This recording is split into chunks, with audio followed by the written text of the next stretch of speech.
नमस्कार। देश में 2024 लोकसभा चुनावों का आगाज हो चुका है। ऐसे में देखने ये दिलचस्प होगा कि 2 बार के प्रधानमंत्री नरेंद्र मोदी रहे, तीसरी बार क्या फिर से वो प्रधानमंत्री पद की शपथ लेंगे या इंडिया गठबंधन को कोई चांस मिलेगा। आइए जानते हैं यहाँ के डॉक्टरों से उनकी राय। मैम, ये 2024 का लोकसभा चुनाव अब की बार फिर से किसकी सरकार आप चाह रहे हो? जी, मैं वही सरकार चाह रही हूँ जो सबसे ज़्यादा डेवलपमेंट लाए और सबसे ज़्यादा प्रोग्रेशन लाए। मैंने भी पहली बार 2019 के इलेक्शंस में वोट दिया था, मैं फ़र्स्ट टाइम वोटर थी और मैं बहुत खुश हूँ जिस तरीके से पिछले 10 सालों में डेवलपमेंट हुआ है। तो सरकार वही आए जो सबसे ज़्यादा हमारे देश के लिए काम करे, ऑनेस्टी के साथ काम करे, सिंसेरिटी के साथ काम करे। पर मेरी चॉइस चले तो मैं तो यही कहूँगी कि आएंगे तो मोदी जी। 2024 लोकसभा चुनाव का आगाज हो चुका है। जी, देश में क्या माहौल चल रहा है? देश में इस टाइम तो बहुत ही अफरा तफरी का माहौल चल रहा है और बीजेपी के जो सपोर्टर्स हैं वो बहुत ही बिल्कुल फॉर्म में हैं और गठबंधन की जो सरकार बनी है उसमें भी बहुत ही अच्छा माहौल चल रहा है। इस बार फाइट बहुत ही अच्छी होगी, दिलचस्प होने वाला है। दिलचस्प होने वाला है, बहुत ही इंटरेस्टिंग चुनाव होने वाला है। उसमें मतलब कि मैनेजमेंट आज का तो आज बिक रहा है। इसके पहले जो चला रहे थे, इसके पहले की सरकार जो चला रही थी, उन्होंने ऐसा क्या किया था जिससे वो घाटे में चली गई कंपनियां? क्यों घाटे में गई? अगर वो सही रहे होते आज तो आज बेचना पड़ता या आज उसको प्राइवेट सेक्टर में डालना पड़ता? नहीं डालना पड़ता। अगर उसका बैलेंस सही रहा होता तो आज क्यों डालते वो प्राइवेट सेक्टर में? हम पहले से ही अगर सही करते हुए आए किसी चीज़ को, उस चीज़ को क्यों हम जो है मतलब प्राइवेट करेंगे? उसकी कमजोरी कहाँ, नींव कहाँ से खराब हुई? अगर वो 10 साल 15 साल पहले सही रहा होता तो आज 10 साल बाद तो उसको कहीं प्राइवेट करना नहीं पड़ता। चीज़ बढ़िया, एक चीज़ हमारे प्रधानमंत्री से एक हुआ है कि जो जीएसटी है स्टूडेंट की एक मांग ये है 18% जीएसटी इससे हटा के जो बड़े बड़े उद्योगपति हैं जो खरीदते हैं, मतलब सोना चांदी खरीद रहे हैं, ज़मीन खरीद रहे हैं, उस पर 18 नहीं 25% जीएसटी लगा दें। लेकिन जो शिक्षा है इससे जीएसटी 18% से बस। उसके बाद स्टूडेंट कभी मतलब वही नहीं करेगा कि कुछ और भी बोलना है। इसका मुद्दा, ये सबसे बड़ा मुद्दा है स्टूडेंट का। 18% जीएसटी पढ़ा कौन पाएगा? ये चीज़ हम लोग यहाँ MBBS करना हो 70 लाख खर्च करने हैं, हम एब्रॉड चले जाएँ 35 लाख रुपये में खत्म। आपने भी ध्यान दिया होगा कई बार कि जब चुनाव का टाइम आता है तब गैस के भी रेट कम हो जाते हैं, पेट्रोल के भी रेट धीरे धीरे गिरने लगते हैं। कभी 2 गिरता है, कभी गैस में 32 कम हुआ, 90 कम हुआ। ऐसे ही चुनाव के टाइम पे ही क्यों होता है? बोलना चाहूँगा, क्रॉस क्वेश्चन है। जैसे ठीक है, मानता हूँ कि चुनाव आते हैं गैस के दाम धीमे हो जाते हैं, लेकिन आप देखे होंगे कि उज्ज्वला गैस योजना मोदी जी लाए। इससे पहले राहुल गांधी उज्ज्वला योजना कुछ ऐसा क्यों नहीं पहले से स्कीम चालू की? लोग पोल्यूशन से मर रहे थे, चूल्हा फूक फूक के मरे जा रहे थे, ऐसा कुछ नहीं। शौचालय मुक्त कराया, मतलब शौचालय हर एक घर में एक शौचालय मोदी जी ने दिया। स्वच्छ भारत अभियान का मैसेज उन्होंने दिया। पहले से 70 साल में ऐसा क्यों नहीं हुआ? शौचालय एक बहुत बड़ा मुद्दा है। शौचालय लोगों को पहुंचा है। ये बहुत ही अच्छा डेवलपमेंट किया गया है योगी जी की सरकार में, मोदी जी की सरकार में।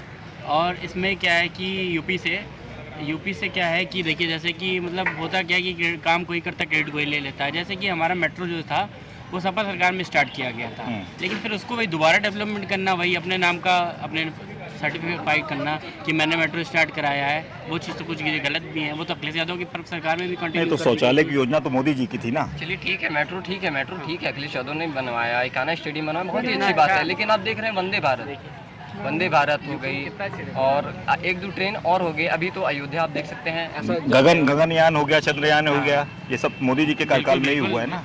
सरकार इतने साल से रही, 10 साल कहना चाहेंगे, सबसे पहले हमारा जो आता है, कोई जाति नहीं आती, कोई वो नहीं आता है। हम कहाँ उत्तर प्रदेश के हैं कि उत्तराखंड के हैं कि मध्य प्रदेश के, हमें इससे कोई मतलब नहीं है। हम सब भारतीय हैं और सबसे भारतीयों का एक मूल है कि हम अपने देश को मजबूत बनाएं। अभी मोदी जी का कार्यकाल क्या है, 9 साल का, जो भी 14 साल का, मुझे एग्जैक्ट याद नहीं है, 10 साल हो गए। लेकिन जो भी 10 साल का कार्यकाल है जो 70 सालों में नहीं हुआ, वो इस देश इंडियन आर्मी के लिए, अपने देश के सुरक्षा के लिए जितने बड़े से बड़े कदम उठाए गए हैं।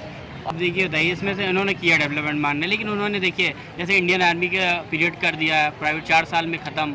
बच्चे इतना मेहनत करते हैं इंडियन आर्मी के लिए, पूरा अपना बच्चे जान गंवा रहे हैं। अग्निवीर योजना ला दी गई। बताइए, बच्चे इतनी मेहनत करते हैं, सब कुछ करते हैं, बॉर्डर पे खड़े हैं जान गंवाने के लिए, और उनको 4 साल में हटा दिया जा रहा है। ये क्या चीज़ है? देखिए, 4 साल में हटाया जा रहा है, बिल्कुल। पॉपुलेशन ज़्यादा है, इनको करना क्या है कि इनको मतलब जॉब देनी है, ठीक है, सबको मौका देना है। 25% रखा जाएगा। अगर वही चीज़ कड़ाई रख के 25% लिया जाता तो सब बाहर रहते।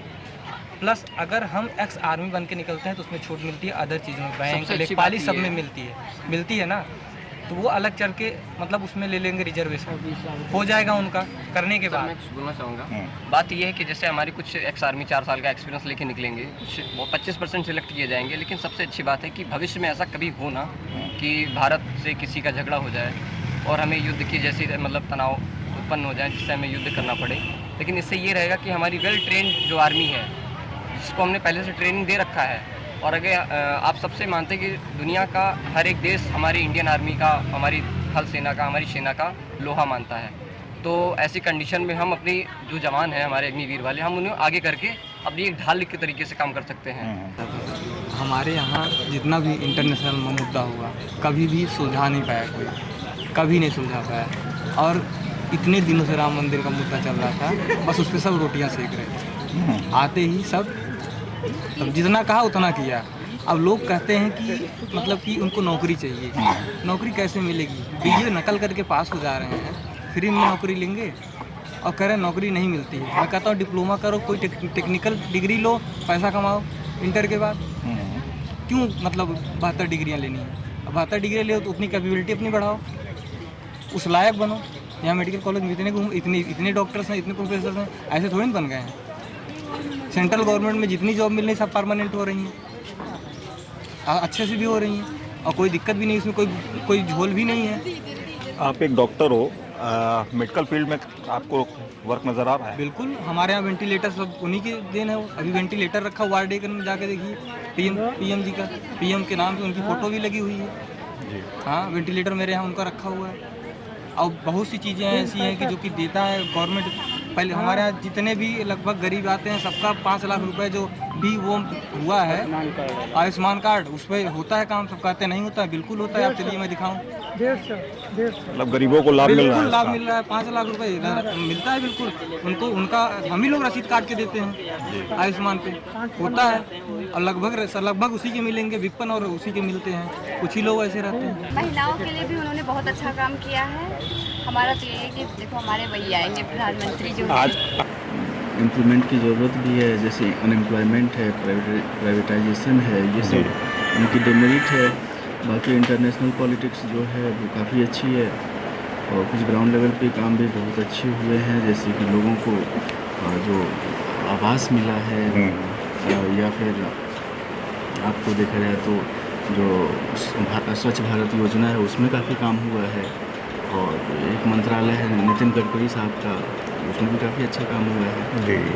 तो ये सारे अच्छे काम हैं, लेकिन सबसे जो बड़ा मुद्दा है वो युवाओं के रोज़गार का, उसमें तो बहुत लैग करती है, पीछे रहती है मेरे हिसाब से, बहुत पीछे है। ओपिनियन है इस पे गवर्नमेंट पे?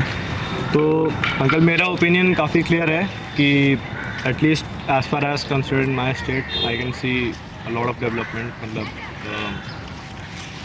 काफ़ी सारी ऐसी फील्ड्स हैं, चीज़ों को मेरे हिसाब से बनाना is not the only thing, उनको इम्प्लीमेंट करना मेरे हिसाब से ज़्यादा बेटर चीज़ होती है। तो जैसे मेरे को काफ़ी सारी चीज़ें इन्वायरमेंट में निकलने में, आज मैं अपनी सिटी में घूमता हूँ तो बेटर फील होता है।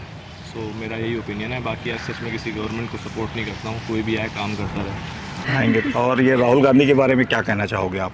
जी, मैं तो बस उनके मीम्स वगैरह एंजॉय करती हूँ ज़्यादातर, बट वो अपने राइट में एक अच्छे लीडर हैं, वो अपनी कोशिशें करते रहें और I wish him the best. BJP का जब से आया तो बेरोजगारी जिसे कहते हैं ज़्यादा बढ़ी है शायद, क्योंकि हर जगह पे ऐसे पेपर हो रहा है तो लीक ज़्यादा हो रहा है। हम भी अगर पार्टिसिपेट करने का सोचते हैं तो सोचना पड़ता है कि हम फॉर्म पे खर्च करते हैं, कहीं जाने का खर्च करते हैं, और पता चलता है कि सब मेहनत ख़राब हो जाती है हमारी, पेपर बिक जाता है, लीक हो जाता है और जो हमारी मेहनत वो बर्बाद हो जाती है। तो मुझे लगता है शायद थोड़ा एजुकेशन सिस्टम में काम करना चाहिए, उन्हें थोड़ा सुधार लाना चाहिए। इंडिया गठबंधन भी बड़ी मजबूती से लड़ रहा है, राहुल गांधी बड़ा न्याय भारत जोड़ो न्याय यात्रा वगैरह निकाल रहे हैं, तो उस पर क्या कहना चाहोगे आप? हाँ, मैं चाहूँगी, कहते हैं ना कि अगर कोई भी सरकार बहुत लंबे समय तक चलती है तो वो अपने आप को तानाशाह समझने लगती है, ऐसा होता है दिया गया पॉलिटिक्स में। तो मुझे लगता है कि शायद हमें सरकार को चेंज करना चाहिए, कांग्रेस को शायद मौका देना चाहिए, शायद कुछ अलग हो, नया। अभी तो जो करंट सिचुएशन है बीजेपी की ज़्यादा लगती है, क्योंकि अपोजिशन में कोई है नहीं, और है ना, अपोजिशन में कोई अच्छा होता तो हम सोच सकते हैं कि टक्कर देंगे, लेकिन ज़्यादातर अभी यही लगता है कि बीजेपी विन करेगी।